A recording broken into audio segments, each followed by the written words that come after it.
waktu Indonesia Barat. Assalamualaikum warahmatullahi wabarakatuh. Waalaikumsalam warahmatullahi wabarakatuh. Salam damai sejahtera untuk kita semua. Om Swastiastu, Namo Buddhaya. Salam kebajikan. Kami ucapkan selamat datang kepada seluruh peserta webinar yang hari ini akan membahas tentang baterai energi storage system dalam kaitan dengan microgrid. Tapi sebelum itu mari kita berdoa menurut agama ya, dan keyakinan kita masing-masing. Berdoa dimulai.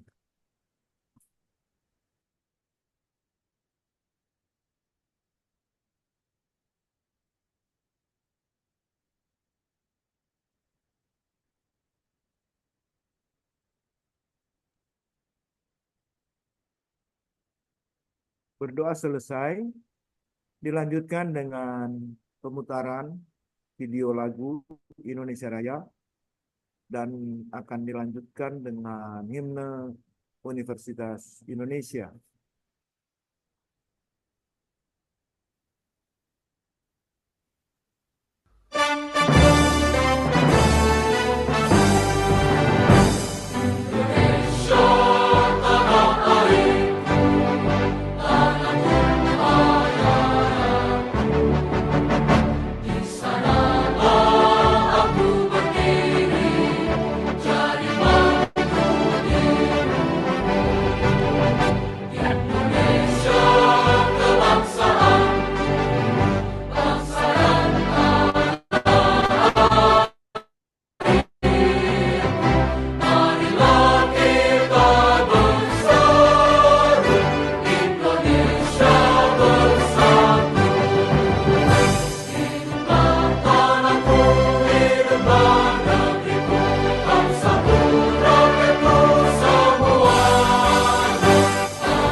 Webinar kita siang sampai sore hari ini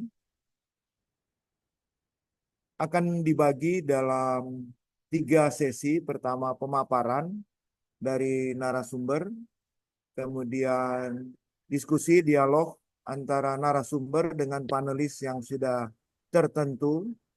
Kemudian sesi ketiga, diskusi tanya jawab dengan seluruh partisipan yang hadir. Dan terakhir penutup sebelum jam 5 sore akan kita dengarkan closing statement, pernyataan-pernyataan penutup dari narasumber, para panelis. Pertama-tama akan saya perkenalkan dahulu tokoh kita siang sampai sore hari ini. Beliau juga sudah hadir, Bapak David Adam Al-Rosid. Sudah ada ya, Pak David Al-Rosid? Sudah, Pak. Saya sudah di Sudah, rumah. sudah. Wah, terima kasih Pak sudah hadir ya. Sama-sama, Izin Pak saya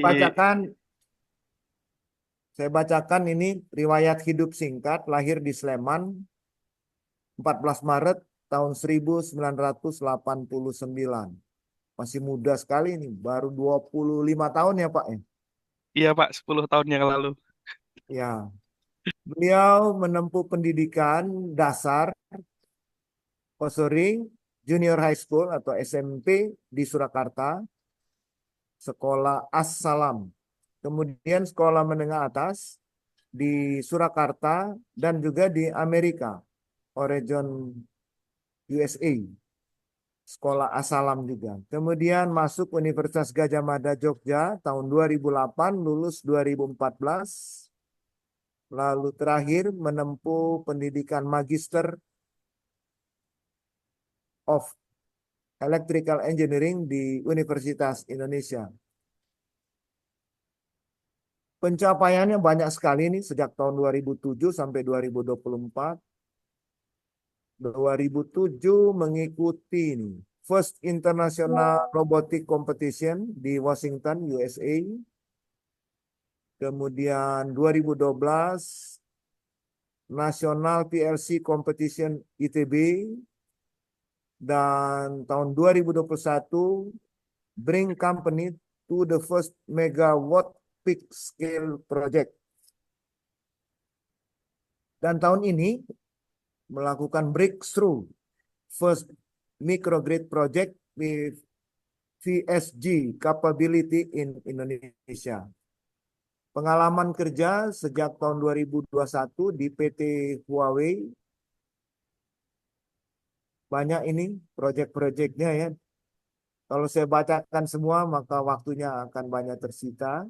2008 sampai 2021 bekerja di PT Wahab Bumi Arkana, Solar Photovoltaic EPC Company.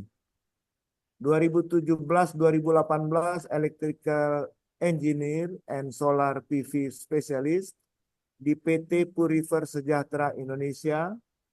2015-2017 Technical Sales Engineer PT Semesta Energy Services.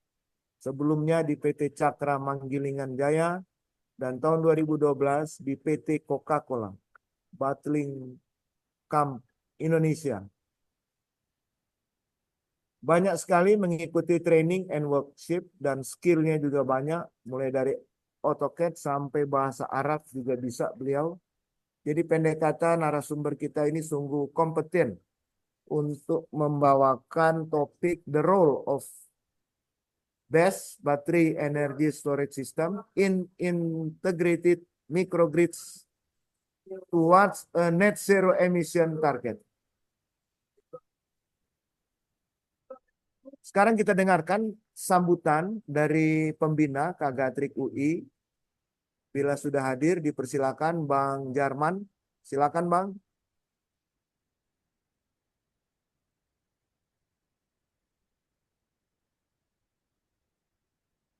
Tampaknya beliau berhalangan ya.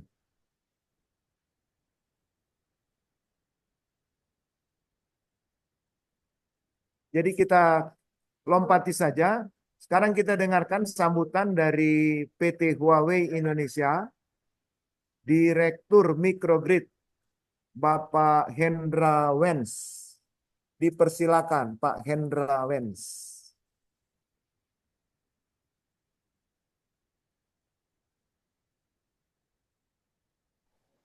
Oke, Ya, terima kasih Pak Adi.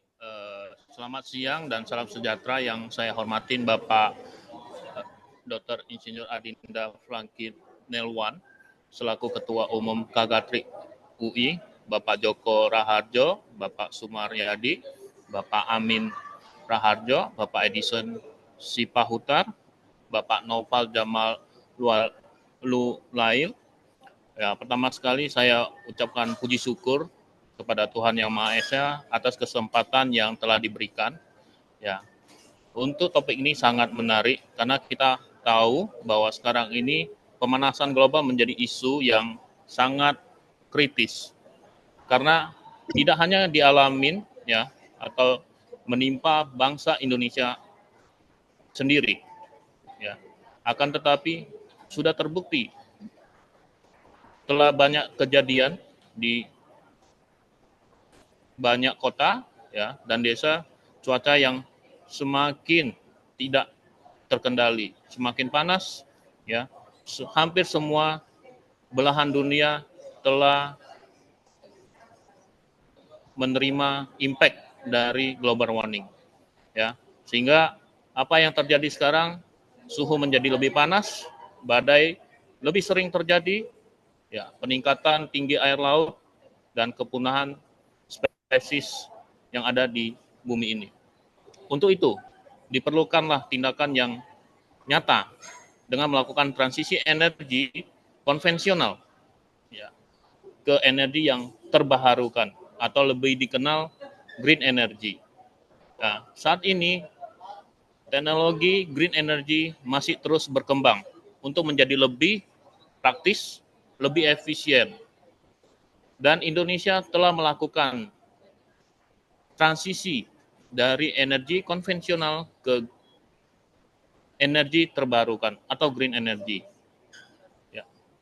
Telah dilakukan seperti pembangkit listrik tenaga surya di Cirata, ya, kemudian energi kinetik ya di Sulawesi, kemudian dengan adanya penelitian untuk energi terbarukan hidrogen, ya, dengan tujuan untuk menjadi zero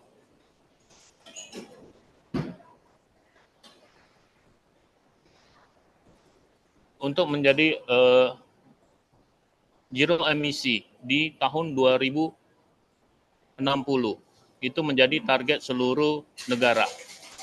Ya, untuk mensupport green energy 100% diperlukan juga yaitu penyimpanan daya sebagai cadangan yang akan digunakan pada saat sumber green energy tidak dapat bekerja maksimal, yaitu baterai energy storage system ya atau dikenal dengan BESS.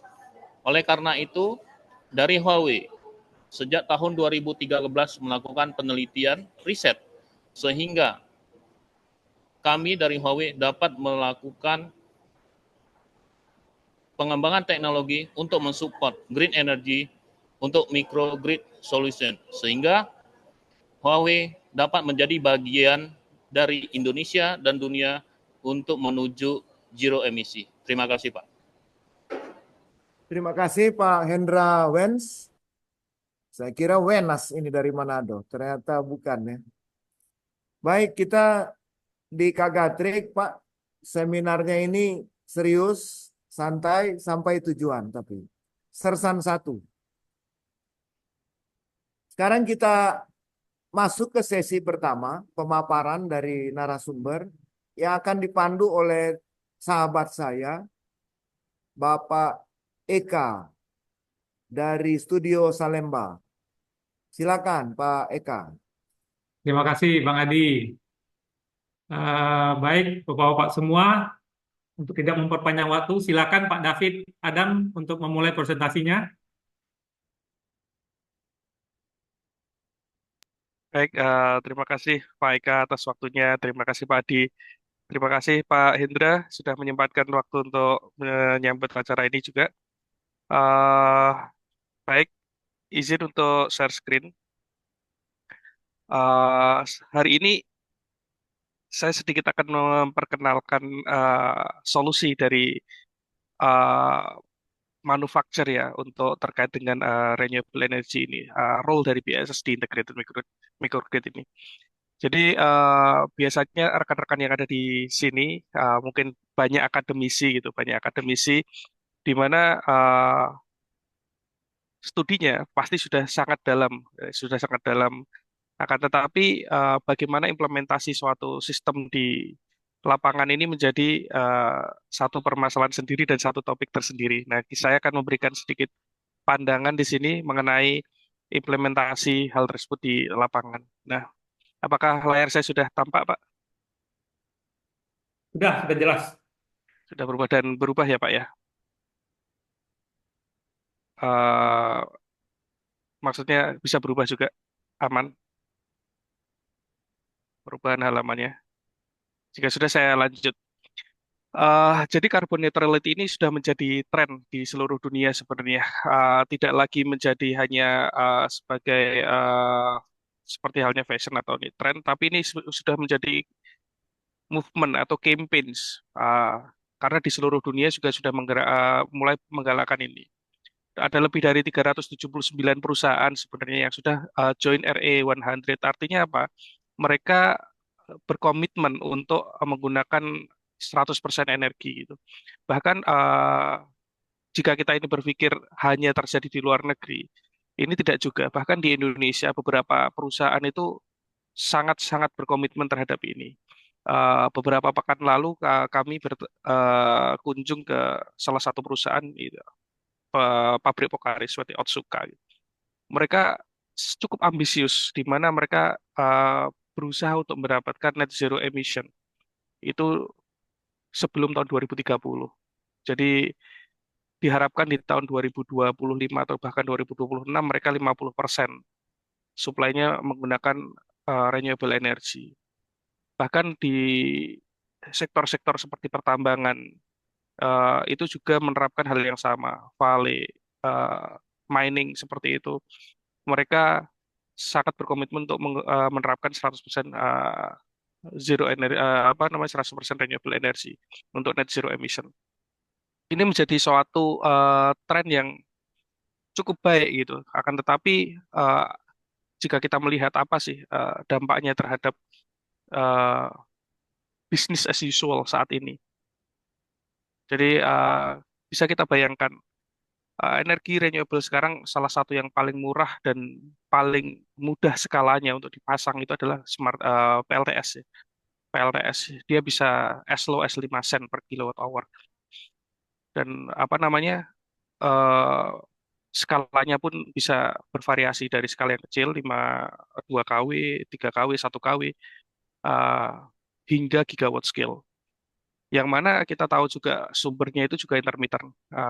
PLTS itu intermittensinya juga ada. Maka gangguan terhadap gridnya juga akan menjadi isu. Jadi ke depannya untuk mendukung energi transformation ini, eh, penerapan PV only yang sumber energi yang mungkin saat ini mungkin dianggap masih cukup affordable ya, paling murah di sini. Dan penerapan ESS ini, energy storage system ini menjadi satu kombinasi yang cukup unik yang menjaga yang pertama adalah maksimum self consumption-nya, energi yang kita ambil dari smart PV, dari PV system itu tidak ada yang terbuang sama sekali. Power generation-nya bisa kita pakai. Lalu yang kedua, sistem juga akan semakin stabil. Karena apa? Karena dengan bertambahnya intermittency itu, kemampuan grid itu akan semakin lama semakin turun keanggarannya. Karena short circuit rasionya juga semakin jelek. Ini terjadi data-data di Meksiko, di Cina, di India yang mana penetrasi renewable energinya apa namanya semakin banyak short circuit rasionya di grid tersebut akan semakin lemah. Nah, ini terjadi. Trennya seperti itu. Akan tetapi di sisi lain juga selain ketika kita berdiskusi dengan grid-grid besar, kita juga ada beberapa hal di beberapa area seperti uh, area kota-kota baru, pulau-pulau terpencil, komersial industrial yang sedikit jauh dari uh, grid yang kuat, remote community, area-area tambang, yang mana plan-nya setiap tahun akan berubah sehingga hampir tidak mungkin untuk menarik kabel ke seluruh plan areanya. Dan juga area-area seperti di Asia, Afrika, Timur Tengah, yang mana masih banyak sekali area-area yang tidak tercukupi kebutuhan listriknya. Jadi di satu sisi kita bisa melihat bahwa kebutuhan energinya ada gitu, transisi ke renewable energy, tapi di sisi lain energi itu tidak terdistribusikan dengan baik di beberapa area, di beberapa lokasi. Maka energy storage system atau baterai ini menjadi salah satu solusi untuk menstabilkan grid dan juga memberikan listrik yang lebih baik ke area-area tersebut. Nah, ke depan penggunaan baterai energy storage system ini akan kita sangat percaya gitu. Ke depannya itu akan sangat booming di beberapa skenario. Karena kita bisa lihat sekarang trennya dari sisi sel-nya sendiri, harga sel di seluruh dunia itu in average itu sekitar di 14 sen per watt hour-nya di tahun 2022. Dan tahun 2025 kita berharap itu di 6 sen. Jadi turun lebih dari setengahnya kita ekspektasi dari tahun 2002 ke 2025. Dan apa namanya penggunaan baterai ini akan semakin lama semakin masif. Nah, kalau kita melihat di sini di bagian bawah, penggunaan baterai itu ke depan bisa difungsikan di beberapa titik. Yang pertama ada di sisi beban, di sisi konsumsi. Ya, fungsinya banyak sebagai baterai backup, apa namanya meningkatkan konektivitas terhadap electricity itu juga bisa. Lalu juga bisa menstabilkan jaringan, misalnya seperti di daerah-daerah EV charging. Uh, ini menjadi salah satu solusi baterai di mana dia berfungsi sebagai backup dan juga sebagai integrasi terhadap renewable energy di sisi beban. Di sisi ke pembangkitan itu juga bisa kita lihat gitu, di mana penerapan baterai energy storage system itu bisa mendukung kestabilan gridnya, di mana sumbernya yang awalnya dari PV, yang intermittent kita bisa memberikan baterai sebagai smoothing. Salah satu contohnya adalah proyek-proyek yang di Indonesia itu IKN, di mana 40 mega PV kita pasang 10 megawatt hour baterai kan sebagai smoothing di situ. Lalu untuk sisi pembangkit-pembangkit yang sudah cukup tua seperti PLTU gitu, di mana respon time terhadap perubahan di sisi beban itu cukup lambat, kita bisa menambahkan energy storage system di sini sebagai picker atau sebagai frekuensi respon di sini atau demand charge. Begitu juga di area transmisi dan distribusi, kita bisa menggunakan baterai uh, untuk meningkatkan power quality. Contoh baterai yang ada di sini kita bisa menyumbangkan daya reaktif sehingga tegangan yang di area transmisi dan distribusi ini lebih baik ketika line-nya terlalu jauh seperti itu. Nah, penggunaan baterainya juga saat ini kalau kita melihat dari sisi persebarannya itu cukup banyak. Kita mungkin paling sering mendengar di lithium. Kenapa lithium paling banyak didengar? Karena scalable-nya juga sangat luas. Untuk aplikasinya sendiri itu bisa dari yang sangat kecil untuk device-device elektronik itu. Kalau skala pembangkit bahkan bisa di 1 kilowatt hingga di gigawatt scale. Jadi skalanya juga sangat lebar. Apakah baterai lithium ini menjadi hal yang terbaik? Tentu saja bukan gitu. Tapi kalau misalnya kita lihat saat ini memang teknologi yang paling major. Tapi dengan berbagai macam kekurangannya, ini dipilih oleh manufaktur karena satu alasan yang cukup valid yaitu range kerjanya yang sangat lebar. Di mana seperti flow baterai gitu, vanadium redox misalnya, dia dinyatakan bahwa SOH-nya tidak akan di-rating seumur hidup sistemnya. Akan tetapi range kerjanya dan juga kematangan sistemnya itu belum belum sampai di situ. Sodium ion juga seperti itu. Kompres air juga seperti itu. Jadi uh, inilah alasan utama kenapa lithium sebenarnya dipakai ya. dengan berbagai macam kekurangannya. Nanti kita sebutkan beberapa kekurangannya di sini di mana dan bagaimana industri itu merespon terhadap kekurangan-kekurangan yang ada di baterai lithium sehingga kita bisa memberikan uh, solusi yang cukup baik untuk sistem. Nah, untuk microgrid sendiri kita melangkah gitu. Sebenarnya ketika kita berbicara microgrid itu banyak sekali ya mungkin sering terjadi perbincangan. Apa yang apa yang dimaksud dengan microgrid? Skala berapa itu microgrid itu? Jadi eh, ketika kita merujuk ke salah satu definisi ya sebenarnya microgrid itu adalah suatu sistem yang di dalamnya ada beban dan sumbernya, baik itu renewable atau yang lain, yang dia itu bisa terhubung ataupun bekerja secara terpisah dengan island mode terhadap jaringan utamanya. Jadi eh, microgrid itu seperti itu. Kalau misalnya skalanya apakah harus kecil atau harus besar gitu. Yang jelas dia akan lebih kecil daripada jaringan utamanya. Yang mana dia ketika bekerja, dia bisa bekerja sebagai grid connect ataupun bekerja sebagai mode independen ketika grid utamanya mengalami gangguan. Nah, itu yang disebut microgrid. Mungkin kalau di Indonesia kita membicarakan microgrid itu skalanya ordernya masih kilowatt hour atau ratusan kilowatt hour. Beberapa lokasi di megawatt hour. Tetapi di industri sendiri di seluruh dunia ada beberapa case di mana skala microgrid itu sudah hingga gigawatt hour baterainya. Di sana digunakan baterai itu selain sebagai menstabilkan sistem demand response, mengurangi apa namanya uh, spinning reserve dari suatu pembangkit, baterai-baterai tersebut juga digunakan sebagai backup terhadap daya atau kebutuhan daya yang ada di area tersebut. Nah, contoh sebagai halnya microgrid seperti ini. Di sini ada sistem PV, lalu ada genset atau grid source-nya, di mana satu sistem ini bisa dari PV, wind, dan energi storage ini bisa bekerja independen ataupun terpisah gitu ketika grid ini mengalami gangguan.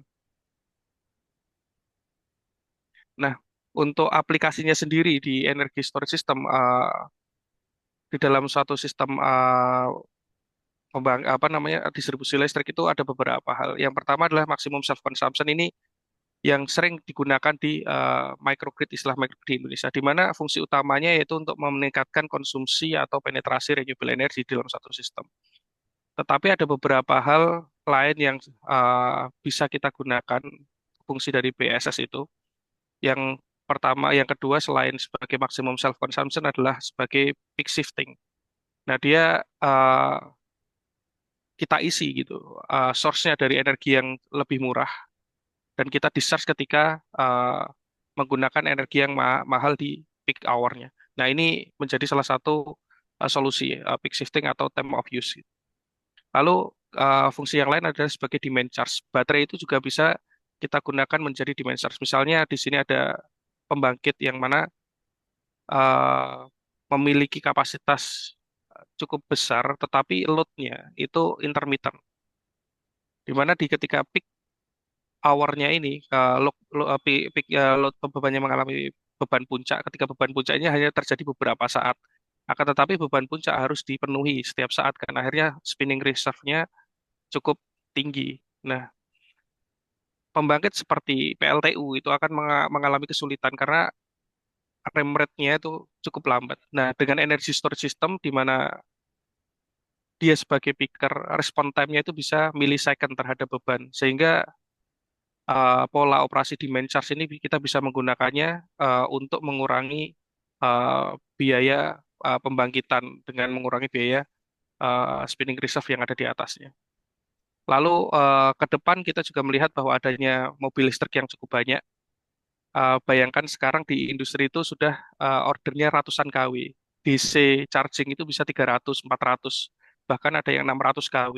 Anggap saja ketika kita memakai DC charging yang sebesar 300 kW yang ada di pasaran pada umumnya. Lalu ada di SPKLU ada 10 gun charging. Dan dalam waktu 7 menit misalnya baterai mobil itu sudah penuh. Apa yang terjadi di jaringan? Itu akan ada lonjakan beban sesaat selama 7 menit. Nah, hal seperti di apa namanya skenario sebelumnya akan terjadi. Dan semakin banyaknya penetrasi mobil listrik ke depannya, maka jaringan juga akan terbebani secara berat. Nah, dengan penggunaan energi storage system itu, kita bisa mengurangi beban dari jaringan karena first layernya ketika ada mobil melakukan charging gitu, itu menggunakan energi dari energi storage-nya, dari baterainya, sehingga mengurangi beban yang diambil alih oleh jaringan eh, yang ada di distribusinya.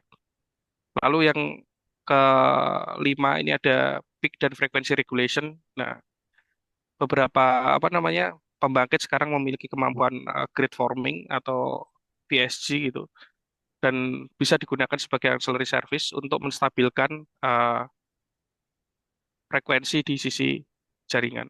Lalu yang paling common dipakai di seluruh dunia dan dimanapun dan fungsi utama baterai dulu dipakai, diciptakan adalah sebagai baterai backup untuk menyimpan energi. Jadi ketika power outage ya, baterai akan berfungsi di situ. Eh, lalu masalah-masalah apa yang ada di energi storage system? Nah, tadi lithium itu tadi bukan suatu produk yang benar-benar sempurna ya. Jadi baterai lithium itu memiliki resiko-resiko juga. Kita memiliki safety resiko dan juga environment, lalu ONM, lalu beberapa challenge. Misal resiko terjadinya thermal runaway gitu. Karena apa? Karena ada short circuit, internal short circuit di dalam baterai selnya tersebut, karena adanya goncangan ataupun hal yang lainnya. Nah, yang lain adalah kompleks environment di mana aplikasi senario dari baterai saat ini jika di Indonesia itu kebanyakan masih digunakan di remote-remote area sebagai fungsi utama sebagai maksimum self consumption atau sebagai power backup atau time of use. Di mana lingkungan-lingkungan di remote area ini sangat eh, harsh, environment-nya sangat eh, apa namanya? Ya sangat sangat harsh.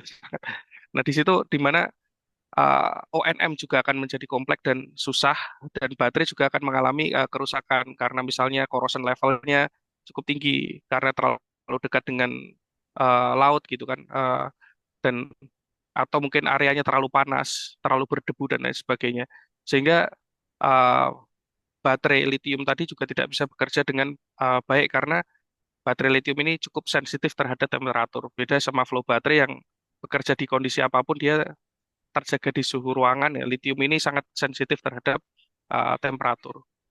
Nah, akhirnya karena kesulitan-kesulitan ini challenge-nya ada nih di mana ketika kita melakukan investasi gitu, kita menghadapi beberapa tantangan. Yang pertama safety challenge-nya tadi, uh, terjadi thermal runaway, selnya mulai bermasalah dan dia akan terjadi kebakar di dalamnya.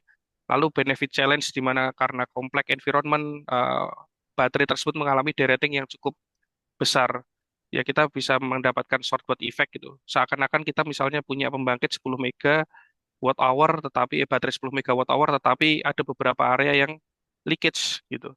Sehingga usable capacity dari baterai tersebut kurang dari situ. Lalu derating baterai yang cukup cepat. Lah dan ONM-nya juga sama. Di daerah remote-remote area ini eh, cukup menantang ya karena seperti kalibrasi terhadap SOH state of health-nya, state of charge dari baterai tersebut perlu dilakukan secara berkala karena sel lithium itu tadi memiliki eh, apa karakteristik yang berbeda antara satu sel dan lain sebagainya sehingga bisa terjadi perbedaan SOH atau SOC di baterai sel sehingga perlu dilakukan kalibrasi oleh expert. Nah, ini juga challenge karena ya sesuatu itu pasti butuh maintenance. Nah, ini challenge-challenge yang ada di industri sebetulnya. Nah, menjawab itu beberapa industri sekarang sudah menerapkan beberapa standar ya. Dan ini kalau memang saya dari Huawei tapi tidak hanya brand kita yang menerapkan standarisasi ini. Nah, sekarang kita menerapkan di industri itu menerapkan multi-layer protection system di mana untuk menghindari thermal runaway gitu, kita di baterai sel kita memberikan proteksi yang cukup akurat. Nah, lalu di monitoringnya yang dulu hanya monitoring hingga di BMS-nya itu di sistem level, saat ini secara standar di seluruh pabrikan manapun biasanya sudah bisa memonitoring hingga di cell level. Lalu galvanic isolation untuk mencegah terjadinya anoda katodanya itu tercampur di dalam baterai selnya itu apa namanya antar baterai pack itu dikurangi dengan galvanic isolation. Lalu yang terakhir sebagai safety pack gitu kan kalau misalnya kayak mobil kecelakaan yaitu ada fire suppression system ini menjadi standar di dalam satu penerapan baterai lithium. Contoh beberapa insurance company seperti FM Global itu mewajibkan penggunaan suppression system yang baik ketika kita melakukan implementasi eh, baterai lithium di dalam daerah-daerah area-area kerja kita karena dianggap lithium itu cukup berbahaya. Jadi mereka punya strict requirement dan standar. Lalu beberapa hal lain yang dilakukan adalah developing AI artificial intelligence. Karena sebelum terjadinya thermal runaway atau kebakaran itu biasanya akan terjadi perubahan pola operasi dari baterai. Nah, saat ini juga development AI untuk melihat anomali terjadinya kerusakan di sisi baterai itu tadi sudah banyak dikembangkan gitu. Jadi sebelum terjadinya thermal runaway atau bahkan short circuit, simptom itu bisa dideteksi dan AI akan memberikan informasi ke operator. Nah, development saat ini sudah cukup advance sampai ke arah situ. Nah, untuk shortboard effect gitu atau seakan-akan kita punya baterai yang besar tapi usable capacity-nya cukup kecil. Nah, dulu juga BMS itu hanya memonitoring di sistem level, baterai sistem level, tapi saat ini banyak manufaktur yang sudah mulai melakukan eh, monitoring hingga di pack dan cell level, di mana ketika terjadi suatu kerusakan faulty pack di dalam satu baterai itu dia tidak mengganggu satu sistem. Tahun 2018, 2019 ketika kita menerapkan baterai energy storage system di area-area pertambangan gitu, kami menemukan beberapa hal yang cukup unik di mana kerusakan salah satu baterai pack itu membuat satu sistem fault. Karena apa? Karena baterai pack itu disusun secara paralel, secara series. Jadi ketika terjadi kerusakan di salah satu baterai packnya, itu satu kontainer 1,5 megawatt hour itu tidak berfungsi sama sekali. Hanya karena kerusakan satu baterai pack. Eh, Lalu terjadi unbalance yang cukup banyak gitu. Ketika ada satu baterai pack yang mengalami SOH degradation lebih awal gitu, maka seluruh sistem di dalam satu kontainer itu juga mengalami hal yang sama. Itu di tahun 2018, 2018, 2019. Saat ini teknologi sudah berkembang cukup jauh. Manufaktur menyadari hal itu, gitu. Sehingga banyak manufaktur sekarang yang sudah menerapkan apa namanya teknologi untuk bug dan bypass antar baterai pack dan bahkan mungkin beberapa yang sekarang sudah di setiap baterai sel gitu. Di mana ketika terjadi fault di dalam satu baterai pack itu dia mempunyai kemampuan bypass dan juga bug untuk meningkatkan tegangannya sehingga di sisi outputnya itu kita masih mendapatkan tegangan dan energi yang sesuai rating yang sesuai diharapkan. Tentunya kapasitasnya akan turun, tapi sistem masih bisa berfungsi dengan baik. Nah, ini yang membedakan lompatan teknologi ini cukup cukup cepat ya dari tahun 2018 hingga di 2023 sekarang hampir semuanya sudah mengimplementasikan ini. Ya, ini respon industri terhadap masalah-masalah tersebut. Lalu untuk eh, ONM yang di daerah remote area, ya mungkin banyak sekali sekarang manufaktur baterai yang masih menggunakan manual kalibrasi, tetapi hampir semua eh, brand di seluruh dunia sekarang, bahkan manufaktur di seluruh dunia sudah menerapkan memiliki kemampuan seperti automatic calibration, di mana kalibrasi terhadap SOC, SOH satu baterai sistem itu bisa dilakukan secara otomatis sehingga menurunkan biaya ONM-nya. Nah, dengan ini semua apa yang bisa kita pelajari atau kita dapatkan bahwa total biaya ownership uh, kepemilikan atau device itu akan cukup rendah dengan menghasilkan energi yang cukup tinggi. Karena apa? Karena downtime kita rendah gitu. Nah, akhirnya apa? Akhirnya LCOES dari suatu baterai itu juga akan turun karena produksi yang dihasilkan akan lebih tinggi, lalu downtime-nya rendah, ONM-nya juga semakin mudah. Nah, dengan demikian apa namanya penggunaan pemanfaatan energi storage system baterai di dalam satu jaringan atau microgrid ini akan menjadi booming ke depannya karena harganya cukup murah, akan menjadi bisa kita bandingkan dengan pembangkit-pembangkit yang lain. Nah, di sini terakhir saya akan uh, memperlihatkan contoh studi kasus ya.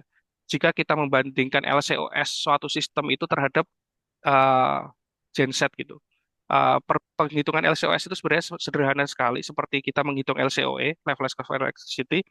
Nah, tetapi di sini kita total lifetime cost-nya dibagi dengan energi yang bisa di-discharge seumur hidup sistem. Nah, kita mengaturnya karena baterai tentu saja di awal tahun dan di akhir tahun itu memiliki kapasitas yang berbeda karena dia ada rating juga, maka kita melakukan perubahan setiap tahun. Nah, dengan asumsi kita memiliki baterai 10 megawatt hour saat ini misalnya, dan penggunaannya 1 cycle per day, dengan round trip efisiensi dari sistem itu di 90%, dan kita asumsikan bahwa baterai memiliki annual degradation-nya di 2%, lalu capex-nya di 220. Nah, ini di market saat ini bahkan ada yang jauh lebih murah dari 220. Eh, Lalu juga energi cost-nya yang dari kita bisa ngecas sistem ini dengan PLTS di 5 sen dan diskon rate kita di 8% gitu. Kita bisa melakukan kalkulasi bahwa eh, saat ini LCOS itu bisa di 15 sen per kWh-nya.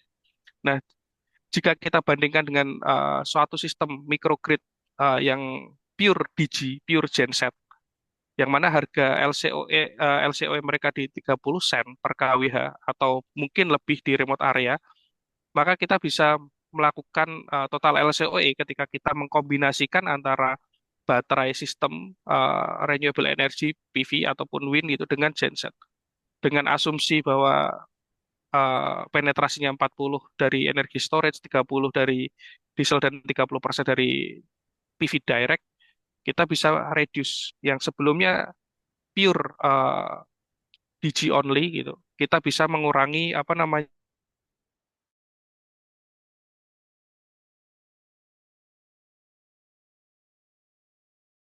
energi storage system di sistem genset tersebut hingga di 16,7 sen. Ini sekedar hitungan yang cepat ya, maksudnya dengan asumsi-asumsi standar pasti bisa dipertajam lagi. Tetapi message-nya adalah dengan LCOE yang lebih murah karena bauran energi kita lebih banyak, di mana sumbernya kita lebih bervariasi, tidak tergantungan terhadap satu source, yaitu genset di remote-remote area, penggunaan baterai yang harganya juga lebih murah, harga LCOE yang lebih murah ini bisa mendorong pertumbuhan renewable energy dan juga pemanfaatan energi terbarukan di Indonesia, sehingga carbon footprint yang bisa kita produksi, yang kita produksi dari suatu sistem ini bisa turun drastis. Nah, mungkin uh, kedepannya kita juga harus menghitung ya, dengan misalnya penetrasi seperti ini, berapa karbon yang bisa kita reduce. Anggap saja secara kasar saat ini kita 30% yang full menggunakan fuel di sini. Nah, dengan penetrasi 40 dan 30%, ini pasti juga ada karbonnya, ya, karbon footprint-nya dari baterai maupun dari PV-an, tapi hitungannya akan lebih rendah. Nah, itu kita bisa reduce dalam satu sistem ini, yang karbon footprint-nya misalnya kita menganggap 2,7 kilogram CO2 per liter solar, kita bisa reduce hingga 60% dari situ gitu. Dari 2,7 kilogram CO2 yang di-generate dari satu pembangkit genset. Sehingga net zero emission itu tidak lagi menjadi mitos atau hal yang seperti unicorn yang diidam-idamkan tapi tidak nyata. Ini bisa menjadi benar-benar bisa diimplementasikan dan nyata dengan penerapan renewable energy, kombinasi renewable energy dan juga energy storage system. Mungkin itu yang bisa saya sampaikan untuk paparan hari ini. Terima kasih atas waktunya. Jika nanti ada pertanyaan, mohon bisa disampaikan juga.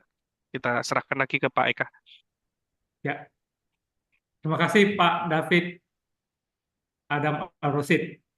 Eh, Sangat membuka pengetahuan baru buat kita, terutama yang bergelut di bidang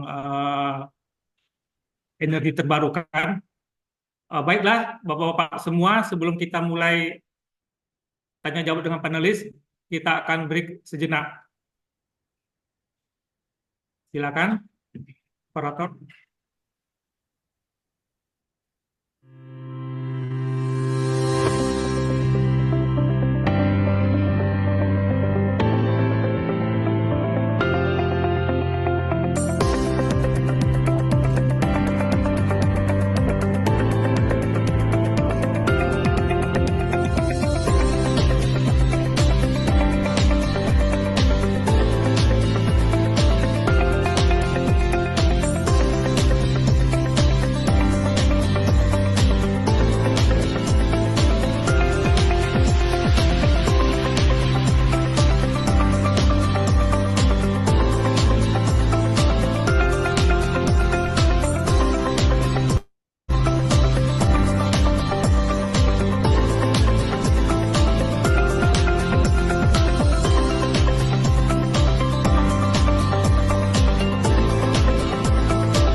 Terima kasih, operator. Pak David, apakah sudah siap? Ya, Pak. Oke, Pak David, di tengah kita sudah ada beberapa panelis. Ada Pak Amin, ada Pak Sumaryadi, dan mungkin juga ada yang lain nantinya. Kita mulai dengan Pak Amin. Silakan Pak Amin.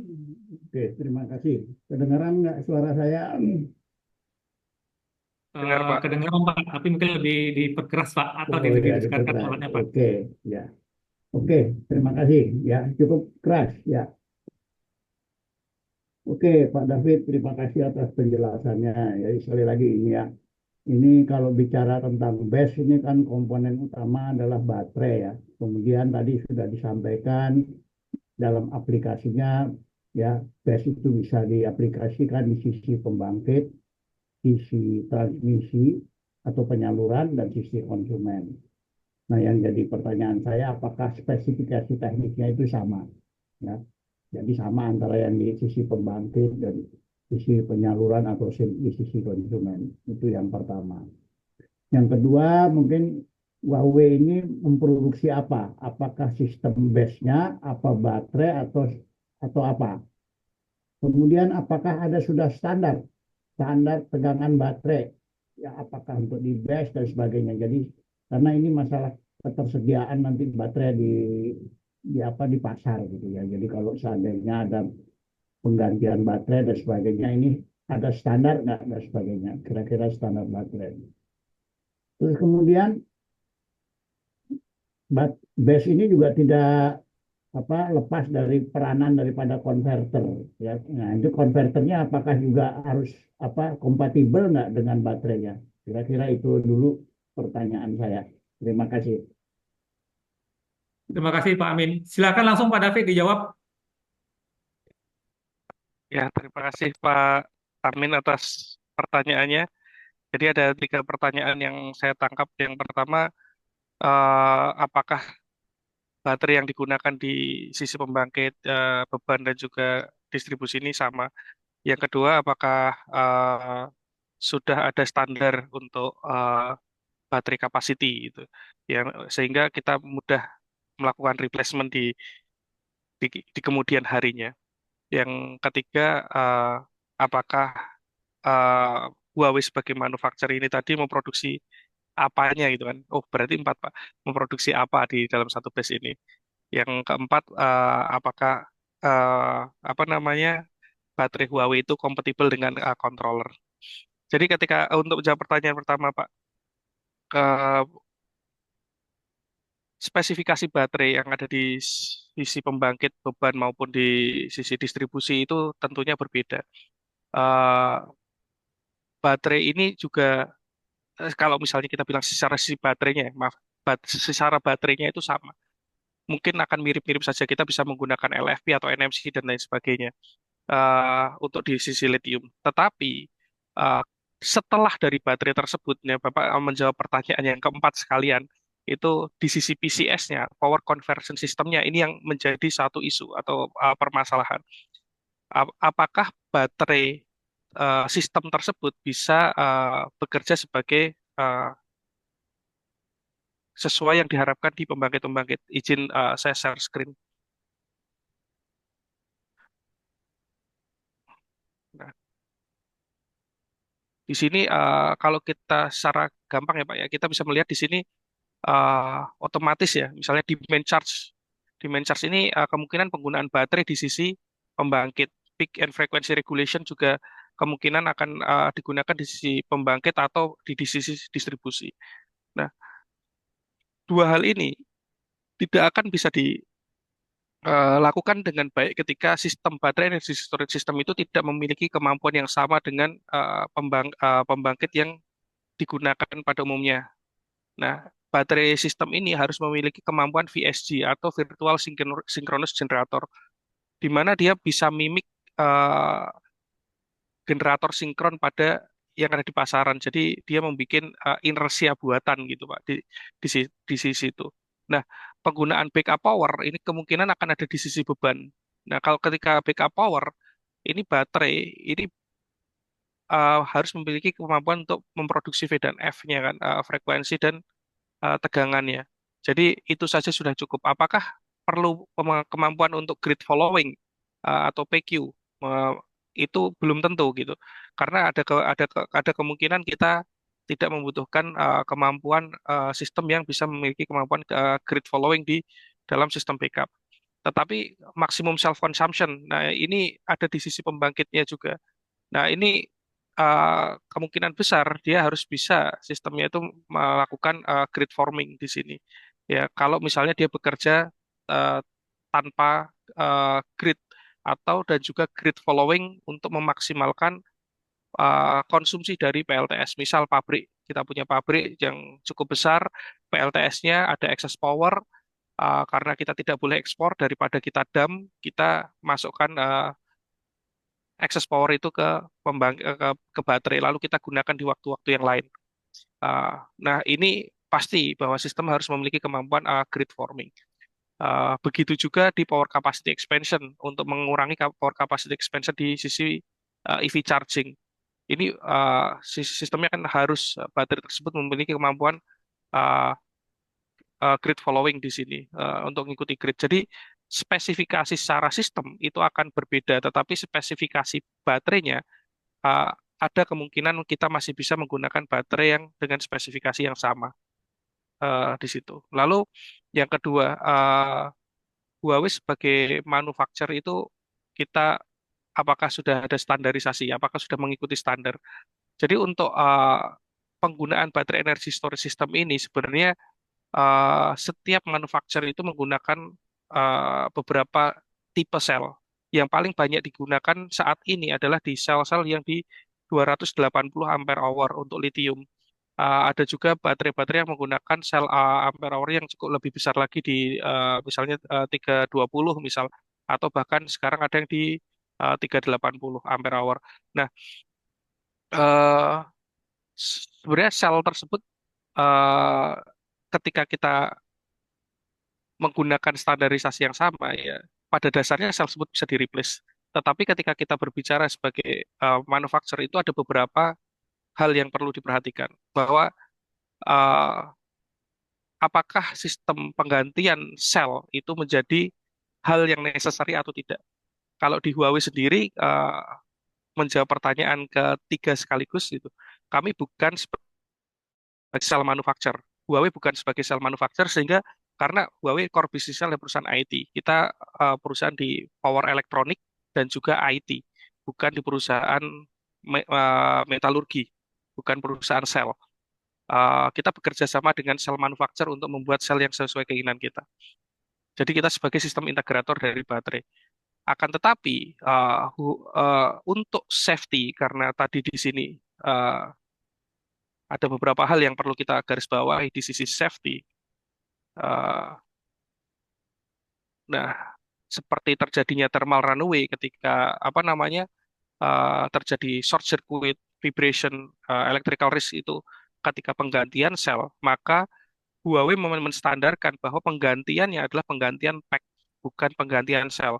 Sehingga sel yang sudah disusun secara series di dalam satu baterai pack. Nah, itulah yang kita standarkan. Jadi mungkin ada beberapa manufaktur yang bisa mengizinkan penggantian sel, tetapi untuk safety, alasan safety, Huawei karena ada safety challenge ini, kita merekomendasikan untuk penggantiannya adalah pack di pack level, bukan sel level, tidak diganti di sel. Lalu apakah baterai Huawei kompatibel dengan PCS pada umumnya?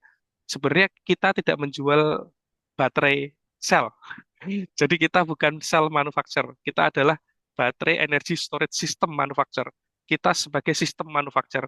Jadi yang kami kami lakukan adalah memanufacture sistem sehingga sell to consumption, sehingga kita memastikan bahwa sel tersebut sudah siap dikonsumsi.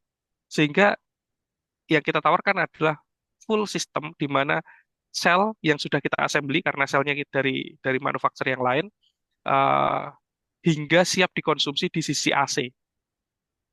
Yang artinya semuanya sudah sudah dites di laboratorium sehingga memastikan bahwa sel to consumption user itu siap untuk mengkonsumsi eh, energi yang disimpan di sel tersebut. Bukan bukan lagi memikirkan merakit satu sel kayak istilahnya Kalau dulu ada komputer jangkrik gitu yang beli RAM-nya sendiri, beli motherboard-nya sendiri, hard disk-nya sendiri. Kita kayak HP gitu, kayak Dell yang dimana kita sudah memanufaktur semuanya siap untuk dikonsumsi, siap untuk dipakai. Jadi PCS-nya pun sudah embedded di dalam. Jadi sudah embedded di situ, Pak. Gitu. Itu yang kita lakukan. Mudah-mudahan menjawab Pak pertanyaan dari Pak Amin.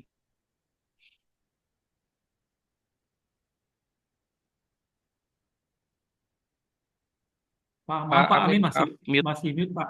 Oke, artinya menjual apa base sistemnya ya, base-nya jadi ya ibaratnya gitu. Artinya gini, pertanyaan saya jadi bisa dong baterainya pakai produk apa aja, asal nanti kompatibel dengan yang apa yang ini yang disusun oleh Huawei, gitu nggak? Kan baterai itu bisa aja produknya macam-macam sekarang. Itu yang pertama. Ya, jadi tadi katakanlah kalau dibilang standar, kalau tadi Huawei itu ukurannya pack, nah satu pack itu berapa tegangannya? Satu pack.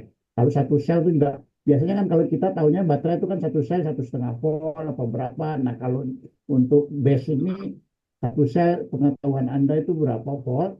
Kalau tadi Huawei mensyaratkan satu pack itu berapa volt kira-kira gitu. Dan yang tadi saya katakan bisa nggak saya pakai baterai apa aja, produk apa aja, Huawei yang membuat base-nya gimana?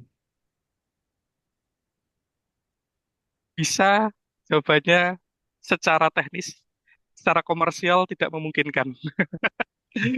Secara teknis possible, Pak. Bapak punya sel apapun, asal sesuai standar.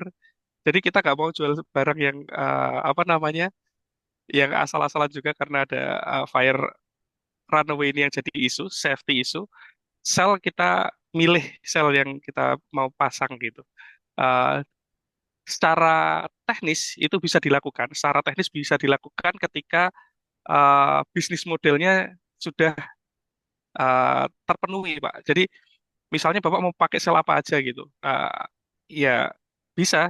Kalau misalnya secara manufaktur, Bapak bisa order kuantitinya 5 gigawatt hour. Nah, itu jadi possible secara bisnis model kalau misalnya sudah masuk ke bisnis modelnya. Jadi jawabannya bisa secara teknis memungkinkan, secara bisnis model tergantung B2B-nya gitu, Pak. Iya, secara bisnis model tergantung B2B-nya. Tetapi juga Huawei, kami sebagai manufaktur sama halnya dengan manufaktur yang lain, Pak. Kita tidak memilih sel itu secara asal-asalan gitu. Artinya kita memiliki standar tesnya sendiri yang mana jangan sampai gitu kita menggunakan sel yang kualitasnya memang kurang baik sehingga terjadi resiko-resiko seperti short circuit itu terjadi, uh, apa namanya, insulationnya tidak baik sehingga kena goncangan sedikit udah penyok. Nah itu yang kita kita tidak mau seperti itu terjadi. Lalu di dalam baterai pack Huawei tadi pertanyaannya, tegangannya berapa? Kita menggunakan tegangan di 57 volt Pak untuk setiap baterai packnya. Kenapa kita menggunakan tegangan 57 bukan standar seperti di 48 gitu? Karena kita memiliki tadi menerapkan fitur yang ada di sini, Pak. Nah, seperti optimizer, kita memastikan bahwa sistem itu bisa buck dan bypass. Kita memasang DC-DC converter di setiap baterai pack-nya. Nah, ini ada limitasi. Artinya dia punya limitasi terhadap range-nya. Range kerjanya kan tidak bisa dibikin terlalu rendah 48 atau mungkin terlalu tinggi di sistem itu yang hasil dari R&D kita menggunakan pack di sistem 57 volt. Nah, itu jawabannya, Pak. Jadi energi optimizer-nya itu buatan Huawei gitu atau gimana? Betul, Pak. Jadi cuman selnya saja bukan, semuanya Ya. bukan bikinan Huawei sampai ya. Oke, terima kasih. Mungkin sementara itu Pak Eka saya kembalikan ke Pak Eka. Oke Pak, terima kasih Pak Amin. Eh, Silakan Pak Sumaryadi. Baik, suara saya terdengar jelas ya, Bang. Jelas Pak. Ya, terima kasih. Assalamualaikum, Mas Adam. Assalamualaikum warahmatullahi wabarakatuh. Waalaikumsalam warahmatullahi Ya, wabarakatuh. terima kasih paparannya luar biasa nih.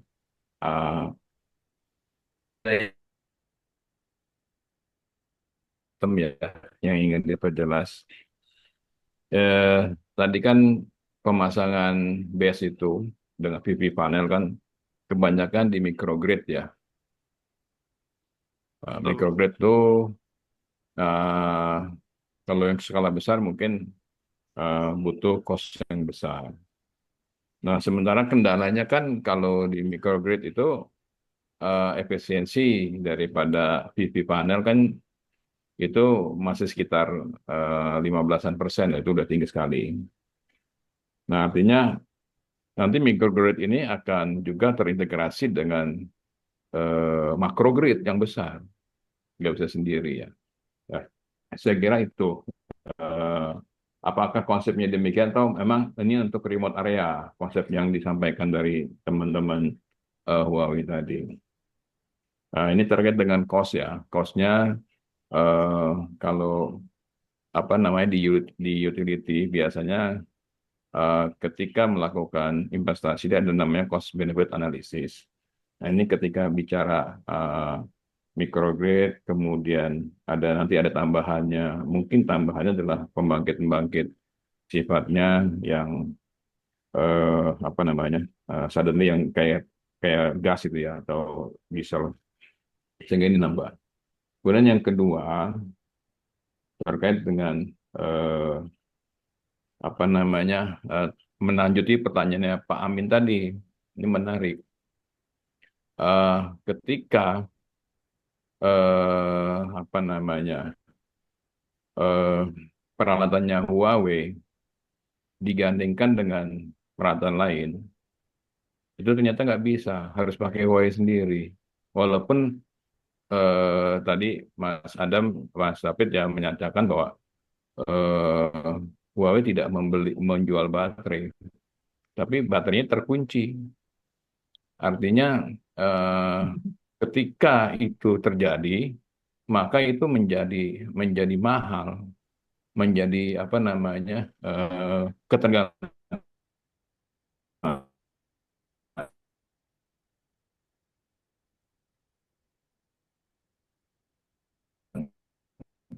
Jadi kalau Maaf Pak, suaranya terputus ya. Nah, Pak Sumradi kayaknya hubungannya koneksi terputus ini source, ya. Oke. Ya, saya sudah menangkap dua pertanyaan dari Pak Sumaryadi, Pak. Yang terakhir tidak tertangkap. Ya, silakan dijawab dulu Pak David yang dua itu. Baik. Pertanyaan dari Pak Sumaryadi belum tadi mengenai belum, Pak, belum. apa Oh, belum. namanya? Udah tersambung lagi ya Pak ya. Ya, belum. Ya, ini belum. Ya. Ya, silakan Pak, Terus, sudah diteruskan dulu terus pertanyaannya Pak. yang ketiga, masalah power quality. Kita tahu kan kebanyakan penggunanya kan pakai AC, sementara ini DC, kan di chopping, di crop-crop udah pakai teknologi elektron daya. Nah, di beberapa tempat itu konsumen sangat sangat sangat khawatir terhadap kualitas powernya. Nah, sementara apakah Huawei ini untuk yang apa istilahnya ya konverter-konverternya ya itu sudah mampu mengadopsi keinginan daripada eh, apa namanya pelanggan. Saya kira itu Pak 3 pertanyaan. Jadi 3 ya. Makasih, Pak. Mohon maaf.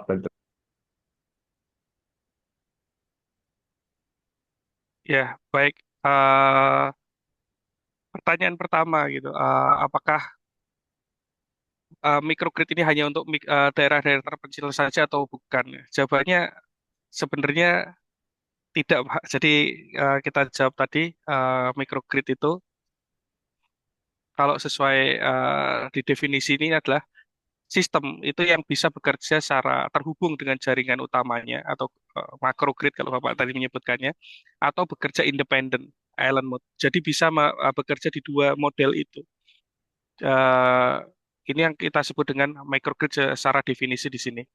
Jadi misalnya ada sistem di sini, ada PLTS, ada baterai, dan juga ada grid, ada apa namanya load-nya di sini. Kita bisa bekerja baik itu dengan grid ataupun tidak. Jadi ini salah satu sistem microgrid yang uh, dikembangkan sekarang. Jadi bukan sebagai uh, off-grid solution biasa, di mana mungkin saat ini kita memasang di area-area terpencil gitu, area-area terpencil yang jauh dari grid.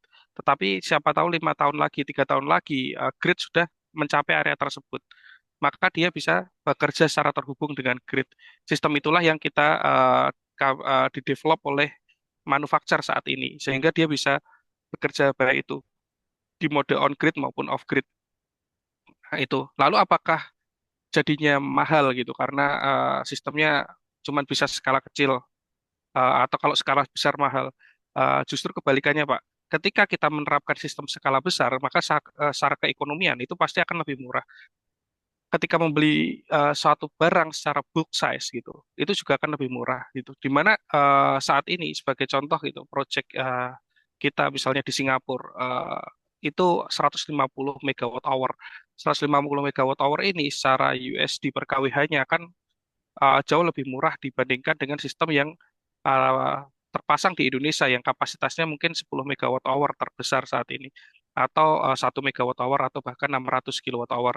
Ya karena secara USD per KWH-nya. Jadi secara keekonomian itu akan lebih masuk. Nah, tadi saya memberikan contoh juga di perhitungan eh, di mana harga sistem itu pada dasarnya sudah seperti ini, Pak. Apa namanya? eh, Cukup murah gitu. Harga LCOS dari baterai itu sudah bisa menyentuh angka 5 sen, 15 sen per kWh. Eh, dengan asumsi bahwa capex atau pembelian baterai kita itu sekitar 220 USD per kWh. Per kWh-nya di 220 USD dengan asumsi itu untuk 10 megawatt hour. Dan diharapkan LCOS ini akan turun lagi. Ke depannya diharapkan akan turun lagi. Ini dari tahun 2022 hingga di 2024 itu sudah mengalami penurunan yang cukup signifikan. Globally, ini kita bicara secara global. Ketika kita berbicara lokal gitu, misalnya di kasus-kasus di Indonesia itu akan sedikit agak berbeda. Kenapa? Karena uh, kemarin misalnya ada suatu kebijakan di mana penggunaan baterai itu harus memiliki lokal konten atau TKD kandungan lokal yang cukup besar sehingga manufaktur harus membuat uh, apa namanya pabrik di Indonesia supaya mendapatkan nilai lokal konten tersebut gitu. Nah, di situ akan ada investment tambahan. Otomatis dengan pabrik yang established tadi skalanya sudah gigawatt hour di Cina misalnya, akan memiliki biaya cost production yang akan lebih murah dibandingkan cost production yang ada di lokal Indonesia yang memiliki kemampuan produksinya yang jauh lebih kecil karena kita belum mencapai titik optimum dari suatu nilai produksi. Ya sama lah misalnya kenapa harga gelas di Cina bisa lebih murah karena konsumen di Cina jutaan. Jadi pabriknya juga bisa memproduksi jutaan. Sedangkan di Indonesia kenapa manufakturnya akan cenderung lebih sedikit ya karena belum mencapai sweet spot dari nilai pembangkitan tersebut. Nah itu Pak. Nah terus apakah kalau misalnya baterai Huawei hanya bisa menggunakan sel yang kita pilih jadinya mahal? Ya belum tentu juga Pak gitu. Yang kita hitung kan sebenarnya nanti akan di LCOS. Bapak tadi menyebutkan bahwa ada nilai apa namanya keekonomian dari suatu pembangkit gitu. Keekonomian pembangkit salah satu yang kita rujuk adalah LCOS. Nanti untuk kita mendapatkan LCOE seperti yang ada di sini. Nah, eh, LCOE ini akan bisa akurat ketika usable dari baterai ini bisa terjaga. Ketika kita hanya memikirkan satu aspek di mana capital expense-nya yang lebih rendah tanpa memperhatikan OPEX dan charging cost dan juga energi yang bisa diproduksi selama umur sistem atau total lifetime energy ini, maka LCOS kita juga akan eh, naik sehingga menyebabkan total LCO itu juga akan naik. Nah, bagaimana suatu sistem integrator seperti Huawei itu eh, berkompetisi, yaitu kita dengan menjaga total lifetime energy ini supaya menghasilkan energi yang lebih besar dengan menurunkan biaya capex juga dan juga menurunkan ya sebisa mungkin biaya OPEX. Nah, bagaimana kita melakukan itu? Nah, ini kita tadi sebagai manufaktur dan ini tidak hanya di Huawei, semua manufaktur akan menerapkan metode yang sama sebenarnya. Di mana kita menghindari yang adanya shortboard effect, menghindari adanya kompleksitas O&M, sehingga total cost of ownership itu tadi sebisa mungkin ditekan dengan adanya teknologi-teknologi yang didevelop oleh suatu manufacturer seperti Huawei. Ya, karena sel tadi adalah satu equipment di mana pasti akan mempengaruhi capexnya juga, tetapi sell to consumption itu menjadi suatu industri tersendiri. Sama halnya kayak misalnya di dunia industri, kita nggak bisa semuanya kita ambil sendiri. Sel ini satu entitas industri. Mereka punya kemampuan advance di metalurgi, memilih sel, pembuatan sel yang baik, apakah menggunakan lithium ferrofosfat, nikel mangan kadmium atau apapun itu, gitu. Mereka punya kemampuan di bidang itu. Lalu sebagai sistem integrator kita sebagai power electronic manufacturer punya kemampuan ini. Sehingga ketika dikombinasikan, nah ini kita bisa menghasilkan cell to consumption untuk power quality yang lebih baik. Menjawab pertanyaan terakhir, apakah power quality ini menjadi isu di beberapa daerah? Apakah Huawei sudah comply dengan itu? Eh, Tentu saja Pak, hampir semua manufaktur yang masuk di Indonesia itu sebenarnya memiliki standarisasi. Kita harus mengikuti standar IEC 61727, standarnya, standar tesnya, standar safety dan lain sebagainya. Itu pasti sudah dilakukan uji di lapangan, tetapi uji di lab, tetapi ada kemungkinan hasilnya berbeda. Nah, oleh sebab itu, kalau misalnya saya sendiri, saya sertifikat itu bisa kita kasihkan. It's a paper kan, cuman kertas gitu kita bisa kasih gitu.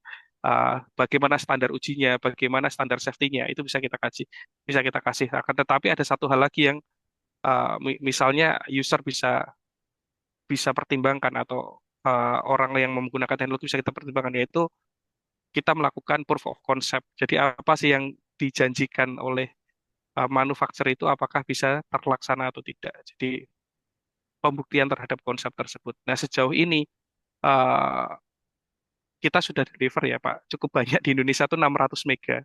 Kita deliver untuk inverter PV sudah 600 mega. Nah, eh, dengan value rate kurang dari 5%. Jadi sejauh ini eh, mudah-mudahan satisfy juga customernya gitu. Tetapi tidak ada gading yang tak retak di beberapa lokasi memang ada kegagalan ya. Kurang dari 5% itu menurut saya masih angka yang cukup baik dengan kapasitas 600 yang sudah kita deliver gitu. Nah, itu Pak kalau misal di industri. Nah, apakah brand lain memiliki kemampuan yang sama? Saya yakin iya. Saya yakin banyak manufaktur yang memiliki kemampuan yang mirip dan effort yang mereka keluarkan juga tidak sembarangan. Karena apa? Tujuan dari ini semua adalah uh, leap di energi. Mungkin kalau bisa kita sedikit berkaca ya Pak ya. Sepeda motor tahun 80-an sama sepeda motor tahun 2000-an itu tidak begitu jauh uh, secara performance mungkin di engine-nya. Kenapa? Karena teknologi di sana sudah sangat mature. Tetapi untuk renewable energy ini sendiri, karena ini berkaitan dengan power elektronik, leap-nya itu cukup cukup jauh gitu. Cukup jauh seperti yang saya sebutkan tadi di 2018-2019, kerusakan satu baterai sel di dalam satu sistem itu bisa mematikan semua sistem. Itu 2018. Dan itu implementasi hampir di semua dunia, di seluruh dunia seperti itu. Di tahun 2023, 2024 gitu. Sekarang semua manufaktur berlomba-lomba untuk mengatasi masalah itu. Dan beberapa manufaktur sudah bisa mengatasinya. Jadi leap teknologinya itu sedikit sedikit lebih cepat dibandingkan teknologi yang lain. Walaupun ini kita sebut udah matang teknologinya, tapi menurut saya masih bisa di-push lagi ke depan gitu. Nah, di sini kayak misalnya peran akademisi itu juga diperlukan kayak, Mas, kalau misalnya Huawei nggak pakai lithium ferrofosfat gimana? Tapi menggunakan apa namanya uh, flow redox gitu. So, ya kita mungkin bisa nikel. Lalu bagaimana studinya? Apakah sudah melakukan studi di situ? Nah, itu menjadi tantangan yang kita uh, hadapi saat ini gitu. Menemukan sel yang lebih safe gitu, menggunakan sel yang lebih aman, lebih tahan lama, cycle-nya lebih panjang. Nah, itu menjadi suatu tantangan sebagai kami sebagai manufaktur saat ini. Mungkin itu Pak Sumaryadi atas jawaban-jawaban atas pertanyaannya dari Bapak. Baik, Mas, tadi saya tertarik tambahan boleh ya, Pak Eka ya? Ya, Masalah silakan Pak. failure rate ya, failure rate. Kalau standar IEC-nya atau IEEE ini berapa persen ya, Mas, untuk terkait dengan electronic equipment itu?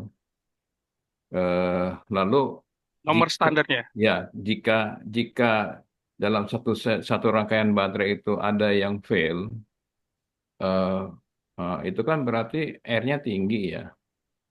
Eh, R-nya tinggi dalam satu rangkaian tersebut, sehingga ketika dilakukan charging yang cepat dengan arus besar, maka kan pasti itu kan apa namanya menyukai panas ya, joule satuannya.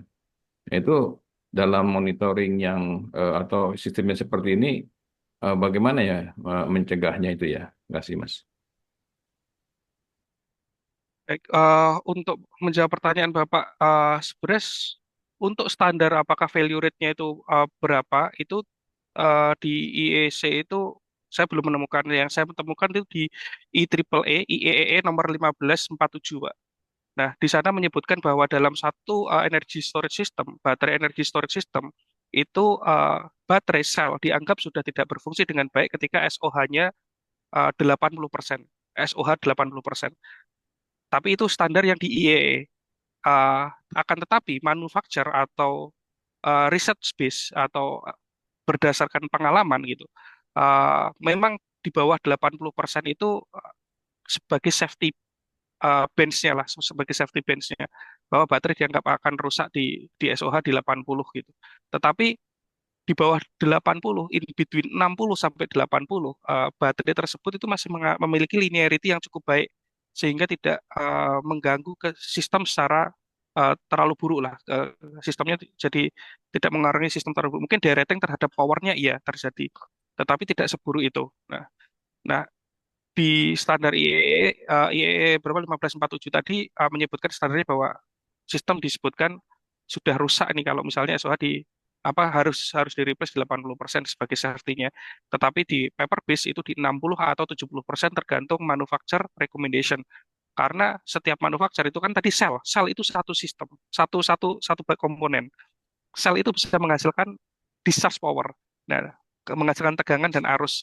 Tegangan dan arus tadi diolah oleh sistem yang oleh seorang sistem integrator manufacturer. Nah, dia bagaimana memanage energi yang tersimpan tadi yang dikeluarkan tadi sehingga bisa kita digunakan. Nah, setiap manufacturer memiliki metodenya masing-masing. Beberapa pabrikan akan menyarankan di 70% SOH untuk replace, beberapa pabrikan di 60% SOH untuk di replace. Nah, Huawei sendiri kita menyarankan untuk di replace di 60% SOH. Itu. Nah, bagaimana standar yang lainnya? Standar yang lainnya kalau kita lithium baterai itu sudah dianggap mati atau tidak bisa digunakan hampir di semua skenario kalau SOH-nya sudah mencapai 50%. Standar itu yang kita miliki saat ini, Pak. Jadi mungkin ada beberapa standar-standar lain, tetapi biasanya berkaitan dengan safety dan sistem gitu, bukan standar di sisi selnya. Seperti itu. Lalu pertanyaan kedua dari Bapak, bagaimana kalau misalnya ada satu baterai mati, ya resistansinya cukup tinggi, ketika dicas dia nggak bisa lagi. Nah, ini Pak, itu yang terjadi di eh, teknologi yang masih di tahun 2018, tahun 2019 itu seperti itu. Di mana satu sel ini, kerusakan satu baterai sel ini, R-nya di sini akan sangat tinggi, sehingga arus tidak bisa mengalir sama sekali, dia diblok di sini. Sehingga dia tidak bisa charging maupun discharging. Nah, maka ketika ini disusun secara series, P di ujungnya itu tidak memenuhi standar untuk DC-DC-nya mereka bekerja. Sehingga apa? Sehingga satu sistem itu bisa fail. Nah, saat ini manufaktur itu berlomba-lomba. Kalau di Huawei kita memiliki optimizer, sebenarnya nggak cuma optimizer sih namanya. Ada beberapa nama yang lainnya intinya adalah di sini adalah DC-DC. Banyak sekali manufaktur yang sudah menerapkan teknologi ini di mana kerusakan di salah satunya ini, maka dia memiliki optimizer sehingga sebenarnya seakan-akan baterai itu tersusun secara paralel terhadap sistem. Sehingga dia bisa melakukan bypass ketika satu baterai mengalami isu, baik itu ketika charging maupun discharging. Jadi memang kapasitasnya akan turun, tetapi sistem tidak akan fail. Ya, sistem tidak akan gagal, sistem tidak akan failure. Nah, dengan demikian, dengan sistem inilah yang apa DC-DC yang ada kita pasang. Nah, sebenarnya DC-DC ini apa sih, Pak? Kalau misalnya kita ada di PLTS, itu kita bisa dengar kata-kata MPPT. Nah, itu seperti MPPT juga di sini. Jadi isinya adalah power elektronik untuk mengatur. Apakah kita bisa memonitoringnya? Bisa, otomatis ya, karena dia MPPT. Gitu. Kita bisa dapat dua sumber utama, tegangan dan arus, dengan kurva I dan V-nya, kita bisa menganalisa kerusakan yang terjadi di setiap baterai sel. Nah, seperti itu Pak jawabannya. Nah, dan ini bisa apa sebenarnya ya sistem ini nggak eksklusif, banyak yang punya gitu, tidak eksklusif. Oke, makasih Pak David. Silakan Pak Eka, lanjut. Ya. Oke, baik. Makasih Pak Sumaryadi. Pak David, kita punya panelis berikutnya Pak ya. Kita langsung saja ke Bang Edison. Silakan Bang Edison.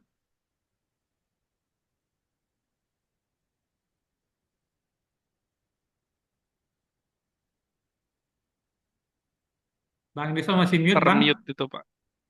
Ya, baik Pak David, menarik sekali nih paparan Pak David ini. Saya eh, coba begini Pak David, kan Bapak tadi kan menggabungkan antara smart grid untuk menghitung LCOE. Nah, pertanyaan saya pertama gini Pak, asumsi-asumsi dulu ya Pak, bahwa tadi sell price Bapak itu akan turun di tahun 2025 menjadi 0,6 ya kalau nggak salah tadi di paparan nomor 4 ya Pak ya. Betul Pak, betul Pak.